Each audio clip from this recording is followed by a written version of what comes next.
सुदामा और सुशीला भाभी के संबंध ठीक नहीं चल रहे।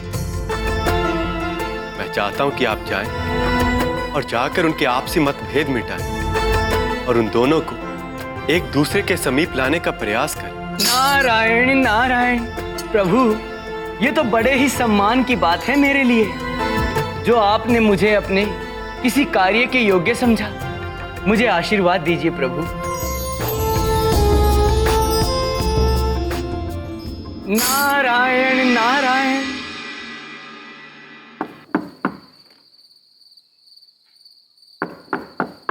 अरे कोई दासी द्वार क्यों नहीं खोल रही है? सब आलस में डूबी रहती है सदा।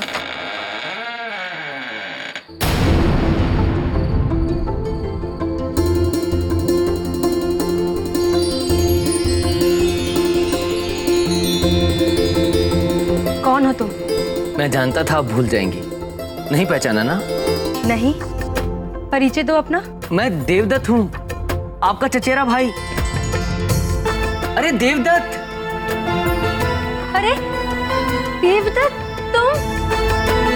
अरे कितने बड़े हो गए हो, कैसे पहचाने जाओगे? आओ भीतर आओ।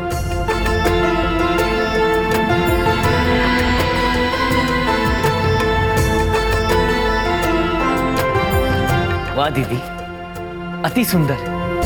क्या राजसी घर है आपका? तुम यहाँ बैठो देवदत्त, विश्राम करो, मैं तुम्हारे भोजन के लिए कुछ लेकर आती हूँ। अरे नहीं नहीं दीदी, पेट भरा हुआ है मेरा, अभी अभी भोजन ही करके आया हूँ। हमारा गांव यहाँ से 40 कोस दूर, वहां से तो भोजन करके निकले ना होगे। ऐसा कौन है तुम्हारा जिसने तुम्हें भोजन करवाया? दीदी, क्या सुदामा जी मेरे कुछ नहीं लगते हैं? बाहर मिले थे वो, अपनी कुटिया में लेके गए। आज भिक्षा में उन्हें ढेर सारा अन्न प्राप्त हुआ था, बस उनके और बच्चों के साथ भोजन करके ही आ रहा हूं।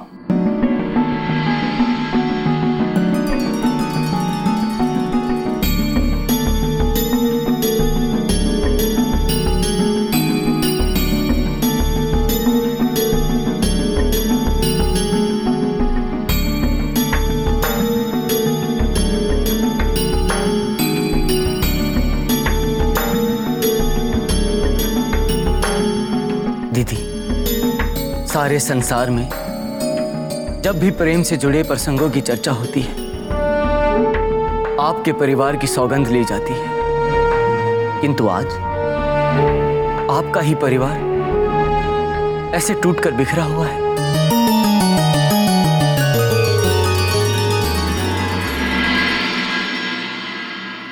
दीदी, एक बात सत्य कह रहा हूं, मुझसे तो सुदामा जी के आंसू देखे नहीं गए। रोते रोते कहने लगे, मेरी सुशीला का मन बहुत निर्मल है, बस स्वभाव की थोड़ी कड़वी है। और दीदी, मुझे तो हर क्षण यही लगा कि सुदामा जी यही चाह रहे हैं कि उनका परिवार उन्हें जुड़कर एक हो जाए।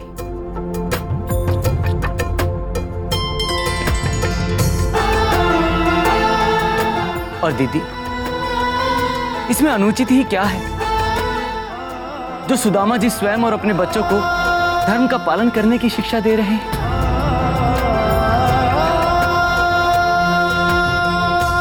दीदी, मेरे प्रश्न का उत्तर दो आप एक सच्चे धर्मपरायण पुत्र की मां कहलाना चाहेंगी या एक अधर्मी और पापी की मां?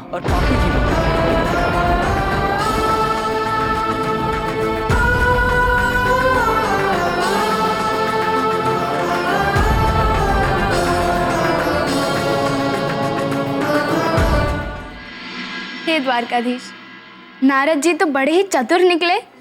दोनों और ही मीठी मीठी प्रेम भरी बातों का ऐसा जाल बिछाया है कि लगता है अब कुछ ही क्षणों में सुदामा जी और भाभी श्री एक दूसरे के हाथ पकड़े क्षमा मांगते, आंसू बहाते हुए दिखेंगे। सुशीला भाभी के दिल में कितना प्रेम है ये तो हम सब जानते हैं। ये क्रोध, ये अहंकार सब मिटने ही वाला है।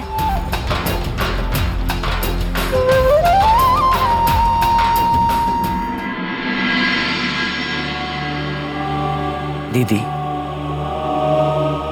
मैं बहुत छोटा था तब आपसे मिला था। आप एक छोटी सी कुटिया में रहती थी, एक साधारण सी फटी पुरानी साड़ी पहने। उस घर के हर कोने में सुख का वास था, शांति थी।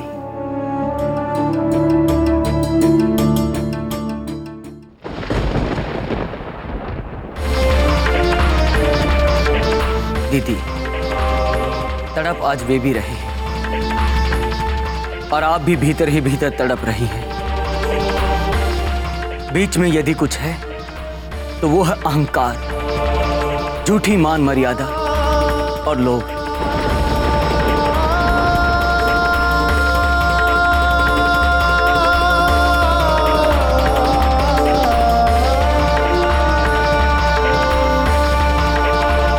दीदी, छोड़ दीजिए सब कुछ और लौट जाइए अपने पति के चरणों में वापस। बस दीदी, अब इससे आगे मैं और क्या कहूं, आपसे छोटा हूं। अच्छा दीदी, अब मुझे आगे दें, मैं चलता हूं। जय श्री कृष्ण।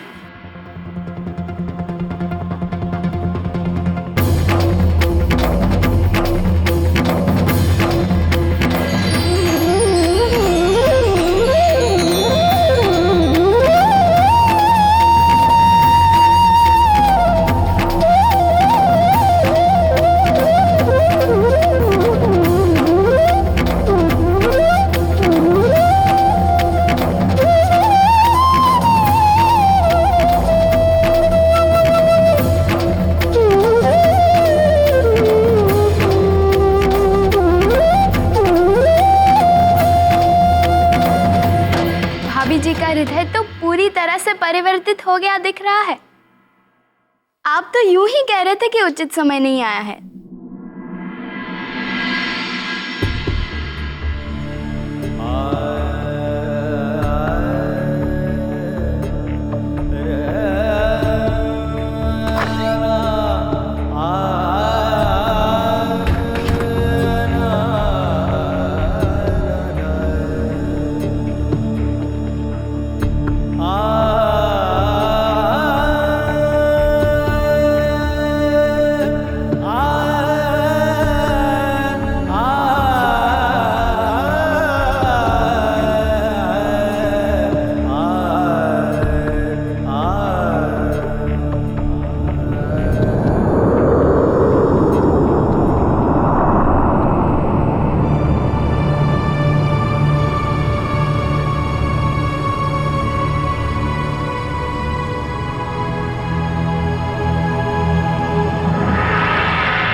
ये क्या कर रही हूँ मैं? कैसे कैसे इतनी बुद्धिहीन हुई जा रही हूँ?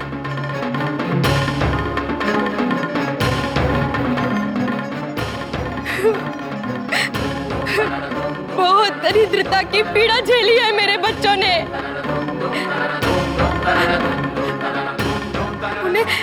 उन्हें भूखा नहीं देख सकती मैं। कीचड़ों में लिपटा नहीं देख सकती।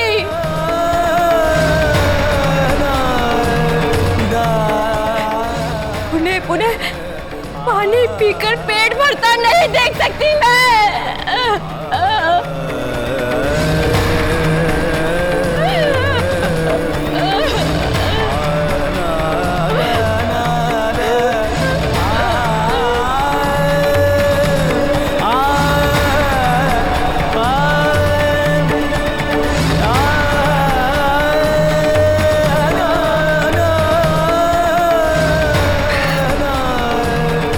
वो समय,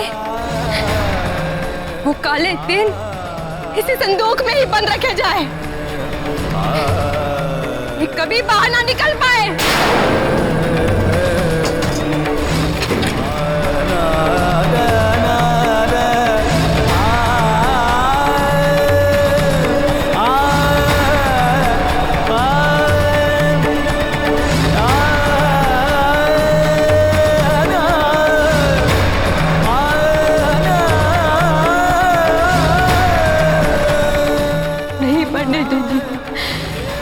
मैं अपने बीते हुए कल की कोई छाप अपने वर्तमान पर नहीं पड़ने दूंगी।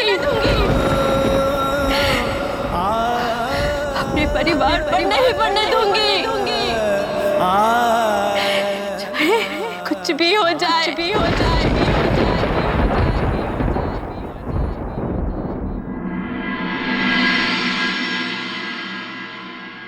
सुशीला भाभी इस समय एक भय में जी रही हैं।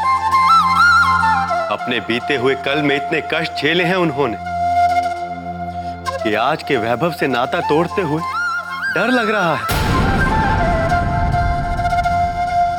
वो ये समझ ही नहीं पा रही हैं कि सुदामा उन्हें दरिद्रता का जीवन जीने के लिए नहीं कह रहे हैं। वो तो मात्र इतना चाहते हैं कि इस वैभव और भोग विलास में भी सुशीला भाभी अपना धर्म, अपना स्वभाव और अपनी पहचान ना खो। नारायण नारायण।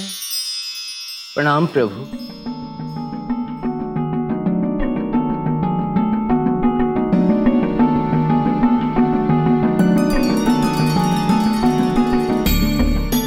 क्षमा करें प्रभु, मैंने अपनी ओर से पूरा प्रयत्न करके देख लिया, किंतु सुशीला भाभी को धन और विलासिता के भंवर से बाहर ही नहीं खींच पाया। माया ने उनकी काया को बहुत कसके जकड़ा है। देवर्षि, बात केवल माया की ही नहीं है। माया के साथ साथ लोभ, अहंकार, क्रोध, मृत्यु लोक के सभी दानव सुशीला भाभी के शरीर में स्थान बनाकर जम गए। देवर्षि, मैं आपके प्रयत्नों के लिए आपका आभारी हूं, किंतु मैं जानता था कि कदाचित सुशीला भाभी इन सारे दानवों से इतनी सरलता से मुक्ति ना पा सकेंगी। हाँ प्रभु, ये तो मात्र आप ही कर सकते हैं। अब मुझे आज्ञा दी प्रभु, मैं चलता हूं। नारायण नारायण। स्वामी, तो क्या हम सुदामा जी और भाभी जी को एक दूसरे के निकट लाने का प्रयास छोड़ दे? आप भी मात्र दर्शक बने यहाँ देखते रहेंगे? मेरे भक्त संकट में हो तो मैं कैसे उनकी सहायता करने के लिए आगे ना बढ़ूं? कुछ ना कुछ तो अवश्य करना ही होगा। वहां मेरे मित्र भी हैं और भक्त।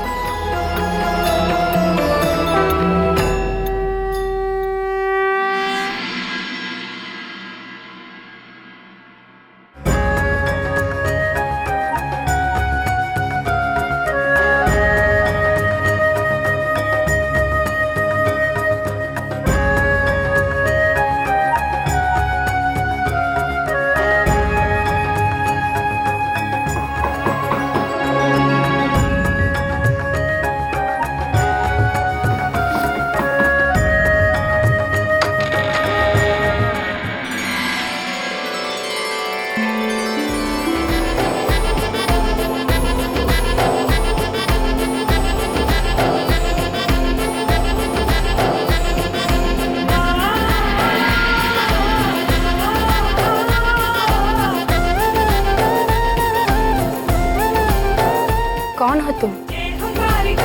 क्या चाहिए? प्रणाम मालकिन। मालकिन? जी जी, जब से मुझे पता चला है कि आपको एक अच्छे रसोइये की आवश्यकता है, तभी से आपको अपनी मालकिन मान लिया है मैंने। अरे कौन बुद्धिहीन हो तुम? जी, मेरा नाम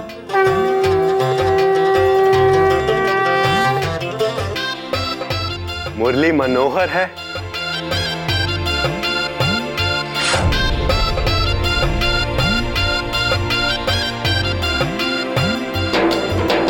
जय हो द्वारिकाधीश तुम्हारी, जय हो द्वारिकाधीश, जय हो द्वारिकाधीश तुम्हारी, जय हो द्वारिकाधीश, जय हो द्वारिकाधीश तुम्हारी, जय हो द्वारिकाधीश, जय हो द्वारिकाधीश। मालकिन, बहुत अच्छा रसोइया हूं मैं। ऐसे ऐसे व्यंजन बनाना जानता हूं कि पूरी पृथ्वी पर किसी को पता भी ना होंगे। आपकी सेवा में दिन रात उपस्थित रहूंगा। बस सेवा का एक अवसर दे दीजिए आप मुझे।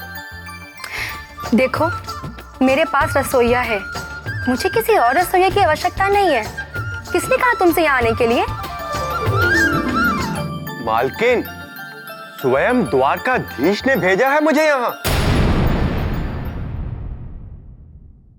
द्वारकाधीश ने? जी हाँ, द्वारकाधीश ने मुझे बताया कि कुछ समय पहले सुदामा जी उनके पास आए थे और उन्होंने ही उन्हें कहा था कि उन्हें एक अच्छे रसोइये की आवश्यकता है। अब आप तो जानती हैं कि मुझसे अच्छा रसोइया तो कोई है ही नहीं। इसीलिए द्वारकाधीश ने स्वयं मुझे ही भेज दिया आपके और सुदामा जी की सेवा के लिए। क्या हुआ? अच्छा, एक काम कीजिए, आप स्वयं सुदामा जी को यहां बुला लीजिए और उनसे ही इस विषय में पूछ लीजिए। तुम द्वारकाधीश को कैसे जानते हो? अरे, आपको ये भी नहीं पता?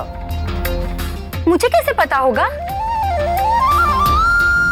बड़ी विचित्र बात है वैसे मालकिन। मेरे बारे में आपको कुछ भी नहीं पता? मुझे तो सारा संसार जानता है। तुम्हारी जीवा बहुत चलती है,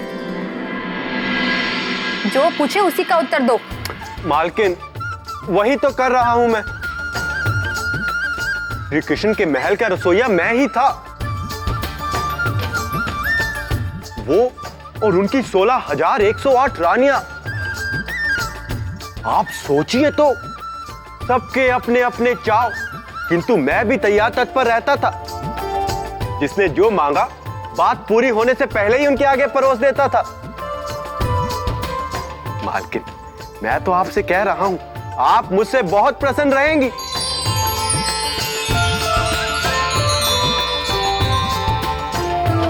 वो तो तब होगी ना जब मैं तुम्हें यहाँ रखूंगी। एक तो ये कि तुम बोलते बहुत हो, और दूसरा ये कि हमारे पास एक बहुत ही अच्छा रसोइया है पहले से। सो तुम निकलो यहाँ से।